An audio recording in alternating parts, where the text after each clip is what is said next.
जैसे कि question bank के बारे में हम लोग डिस्कशन करने वाले हैं। तो देखिए, पहले क्वेश्चन में बोला जा रहा है केंद्रीय जल एवं विद्युत शोध केंद्र कहाँ स्थित है। केंद्रीय जल एवं विद्युत शोध केंद्र कहाँ स्थित है? खड़गवासला में स्थित है। केंद्रीय जल एवं विद्युत शोध केंद्र कहाँ स्थित है? खड़गवासला में स्थित है। और खड़गवासला जो ये एनडीए का मुख्यालय भी है। खड़गवासला एनडीए का मुख्यालय भी है। और केंद्रीय जल एवं विद्युत शोध केंद्र यानी खड़गवासला जो है वो किस नदी किनारे स्थित है? कावेरी नदी के किनारे स्थित है। अब देखिए, अगले क्वेश्चन में बोला जा रहा है कि 1857 की क्रांति में निम्नलिखित में से किसे एक मित्र द्वारा धोखा मिला और ब्रिटिश द्वारा पकड़ा गया तथा मार दिया गया। तो किसे मार दिया गया था? वो तात्या टोपे को मार दिया गया था। तात्या टोपे जो कि इसका मित्र था मान सिंह। इसका मित्र मान सिंह था। तात्या टोपे का मित्र मान सिंह था। मान सिंह ने अंग्रेज़ों के साथ मिल करके, ब्रिटिश के साथ मिल करके इसको पकड़वा दिया और मरवा दिया। इसको तात्या टोपे को। तात्या टोपे का मित्र कौन था? मान सिंह था। अब देखिए, कुंवर सिंह है। कुंवर सिंह कहाँ से ये अध्यक्षता किए थे? तो कुंवर सिंह जो थे ये जगदीशपुर आरा से ये अध्यक्षता किए थे। जगदीशपुर आरा जो कि बिहार के हैं, जगदीशपुर आरा। और झांसी जो है, ये झांसी से कौन किए थे? रानी लक्ष्मीबाई। रानी लक्ष्मीबाई। और तात्या टोपे का मूल नाम क्या था? तात्या टोपे का मूल नाम था रामचंद्र पांडुरंग। और नाना साहब जो थे ये कानपुर से अध्यक्षता किए थे और इसका सेनापति थे तात्या टोपे। और खान बहादुर खान जो थे ये बरेली से अध्यक्षता किए थे। दिल्ली से कौन किए थे? दिल्ली से बहादुर शाह द्वितीय या फिर बहादुर शाह जफर, इसी को बोला जाता है। और इसका सेना कौन था? सेना नायक का बख्त खां था। और लखनऊ से कौन अध्यक्षता किए थे? बेगम हजरत महल। और फैजाबाद से मौलवी अहमदुल्ला। फैजाबाद से मौलवी अहमदुल्ला। और सबसे बड़ा दुश्मन इसको ये जो है कि मौलवी अहमदुल्ला को ब्रिटिश जो है इसको बहुत बड़ा दुश्मन मानते थे। उसके बाद अगला क्वेश्चन में है कि 1929 ईस्वी में किसकी अध्यक्षता में आयोजित हुए भारतीय राष्ट्रीय कांग्रेस के लाहौर अधिवेशन में ब्रिटिश शासन के पूर्व स्वतंत्रता प्रस्ताव पारित किया गया? तो किसके द्वारा किया गया था? पंडित जवाहरलाल नेहरू के द्वारा किया गया था। पंडित जवाहरलाल नेहरू के द्वारा किया गया था। और उसके बाद यहाँ पे है कि बाल गंगाधर तिलक जो थे, बाल गंगाधर गोखले जो थे, बाल कृष्ण गोखले जो थे ये 1905 ईस्वी के बनारस अधिवेशन के अध्यक्षता किए थे। गोपाल कृष्ण गोखले।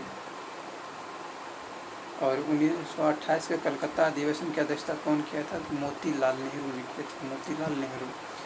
उसके बाद पूछा जाता है कि कभी भी कांग्रेस अधिवेशन की अध्यक्षता कौन नहीं किए थे? बाल गंगाधर तिलक जो है ये कभी भी किसी भी अधिवेशन की अध्यक्षता नहीं किए थे। और 1931 में कराची अधिवेशन की अध्यक्षता कौन किए थे? सरदार वल्लभ भाई पटेल किए थे। सरदार वल्लभ भाई पटेल।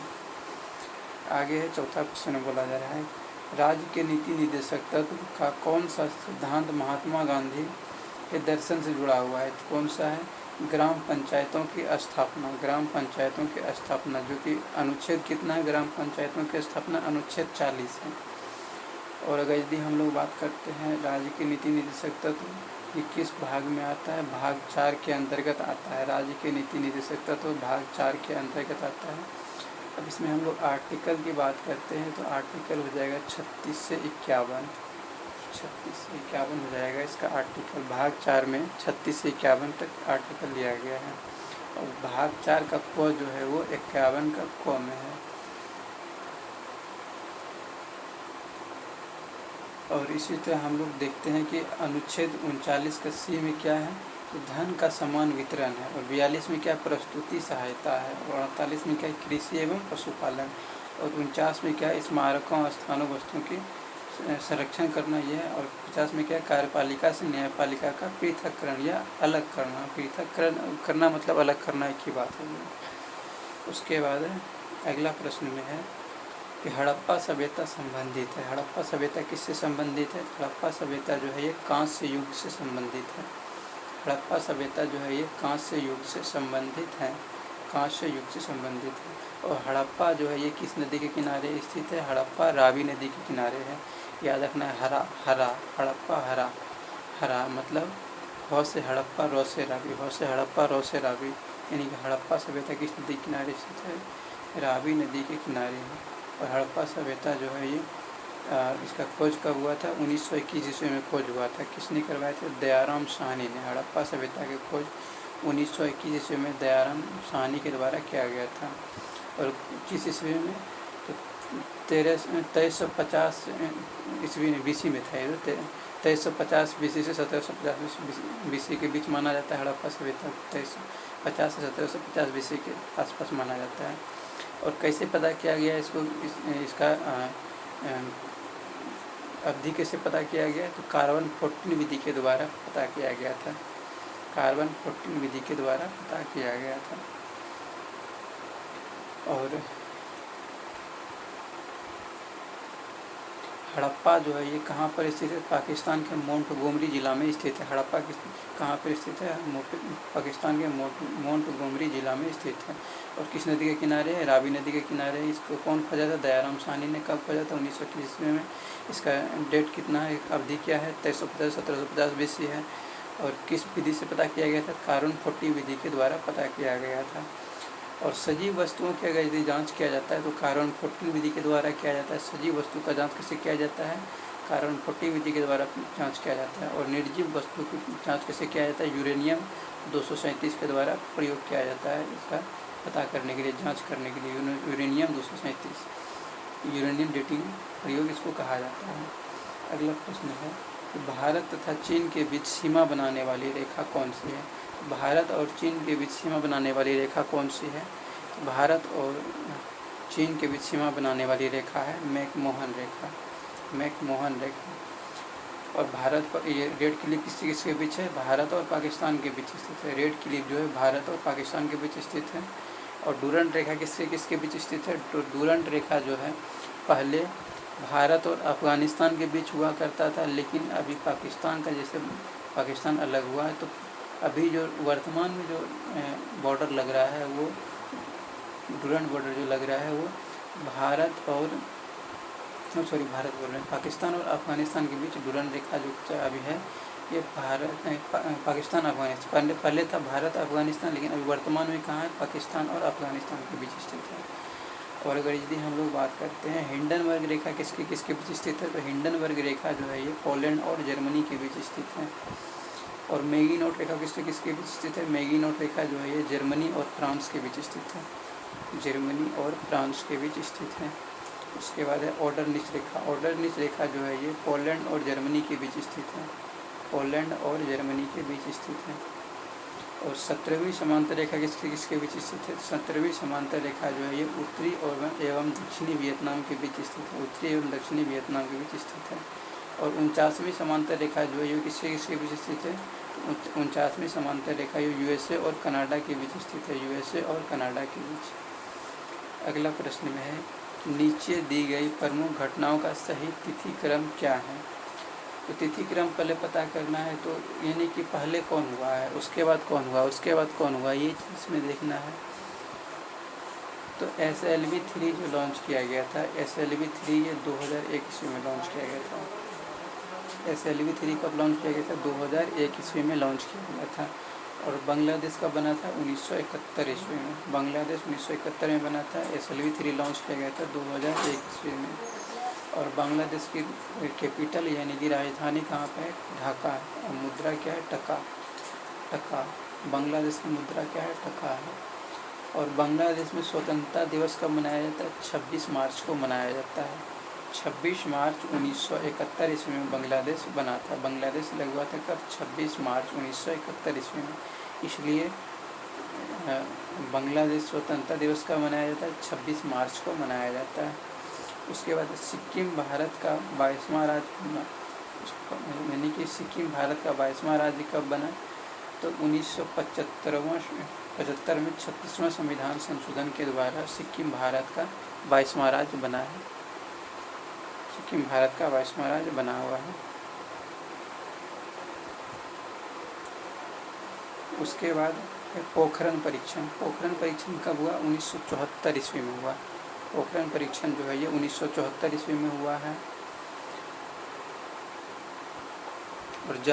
और इसमें पूछा जा रहा था पहले कौन हुआ था? पहले बांग्लादेश बना था 1971 ईस्वी में। उसके बाद क्या हुआ? उसके बाद ये 1974 ईस्वी में पोखरण परीक्षण हुआ था, परमाणु बम का परीक्षण हुआ था। उसके बाद क्या हुआ था? सिक्किम का 22वां राज्य बनना यानी 1975 ईस्वी में। उसके बाद क्या हुआ था? तो सबसे लास्ट में हुआ था SLV-3 लॉन्च किया गया था 2001 ईस्वी में। अब हम लोग आगे और इसमें देखते हैं तो इसकी बात कर लेते हैं। इसमें जम्मू और कश्मीर एवं लद्दाख पुनर्गठन अधिनियम कौन सा था? तो 31 अक्टूबर 2019 ईस्वी में जम्मू कश्मीर एवं लद्दाख में बांटा गया था, केंद्र शासित राज्य बनाया गया इनको। अब हम लोग अगले क्वेश्चन को देखते हैं। तो अगला क्वेश्चन में बोला जा रहा है निम्नलिखित में से किन देशों में समूह से भूमध्य रेखा गुजरती है? निम्नलिखित में से किन देशों के समूह से भूमध्य रेखा गुजरती है? भूमध्य रेखा किनके बीच से गुजरती है? इसका आंसर हो जाएगा कोलंबिया, केन्या और इंडोनेशिया। कोलंबिया, केन्या और इंडोनेशिया हो जाएगा। और भूमध्य रेखा जो है ये कितने देशों से होकर गुजरती है? तो भूमध्य रेखा जो है ये टोटल 13 देश से होकर गुजरती है।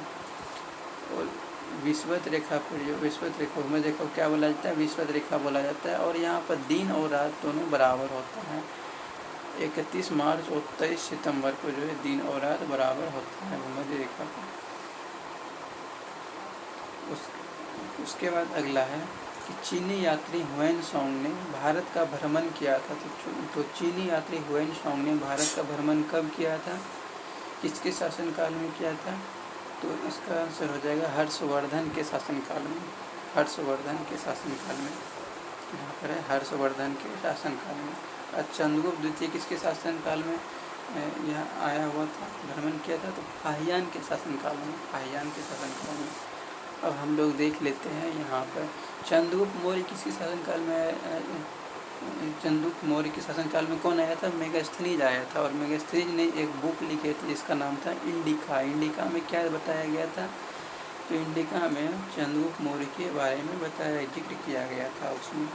ह्वेनसांग जो है ये नालंदा में पढ़े भी थे और पढ़ाए भी थे, यानी यहाँ के स्टूडेंट भी रह चुके हैं और टीचर भी रह चुके हैं नालंदा यूनिवर्सिटी के, नालंदा के। और ये जो ह्वेनसांग थे ये कब आए थे? 629 ईस्वी AD में आए थे। AD बोले या ईस्वी बोलिए, खींच लूँगा। 629 AD में आए हुए थे। और कितने वर्ष तक भारत में रहे थे? टोटल 15 वर्ष तक ये भारत में रहे थे। अब जो आने का क्रम अगर यदि हम लोग देखते हैं, ये सब चीनी यात्री है, चीनी यात्री के आने का क्रम अगर यदि हम लोग देख लेते हैं, इसको याद रखना है फसल है। फ से क्या हो गया? फाहियान, यानी पहले फाहियान आया, उसको सौ से क्या हो गया? संयोगन। और लॉ से और फ से क्या हो गया? ह्वेनसांग। और ई से हो गया इत्सिंग। फाहियान संयोगन ह्वेनसांग इत्सिंग, फाहियान संयोगन ह्वेनसांग इत्सिंग, फाहियान संयोगन ह्वेनसांग इत्सिंग।